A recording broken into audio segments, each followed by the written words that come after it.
Muyango hari gym, mbona Brian hari gym. Ndavuga se what kind is that? Mbere Muyango namubwiraga tugende gym reka dano umunebwe. Ubu ngubu umuntu ari kubyuka akijyana ku cyumweru yijyanye gym. Rero afite ukuntu avuga umuntu nabi ku buryo ubireba ukabona nibyo. Yarambwiraga ngo reba mu kanwa Brian uko ameze mu ruki. Naza nkabona ngewe mu utayo kuba namuturisha nkabona Brian ahubwo niwe muntu umuturisha buryo nge ntazi nawe naramubwiye ati ndimvona mani warabaye umurezibeni nuko kw'Imana ariko umva nta muntu n'uyu rwose dutandukanye ukuntu natandukanye neza rest of the trainer bayifashe mani nyine mpagize neza ndikumva the trainer nyine arimo arababwira ngo nawe yari yihanuye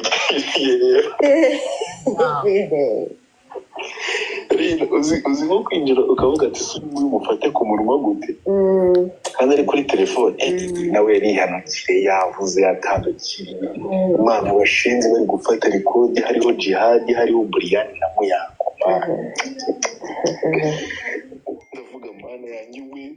ariko ku mutima navuze ati the trainer sinamurenganya ma aya n'amarangamutima n'amarangamutima ino ariko man ibaze rekodi noneho reka mbwira ikintu kiba kibabaje nkikubwire ari Muyango yamuhaye akazi Keza icyo dupfa arakizi ahubwo Keza ushaka kumugira inama Keza nk'uko bivuze ngo twese turaba abadamu ibintu wankoreye please ntuzagire undi muntu bikorera hano mu Rwanda ku isi yose aho uzagera hose ukuntu uvuga neza ukuntu usobanura ibintu byawe biragaragara ko ibintu nyine byawe warabipanze neza biri ku murongo so keep it up ariko ibintu wankoreye uzi tuziranyeho nge nawe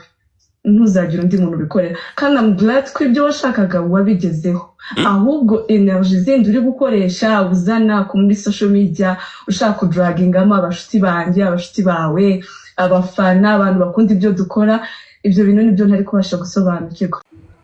Keza ntago abashaka yuko Muyango na Yves bakora iki babana abari mu gutwi kwa Yves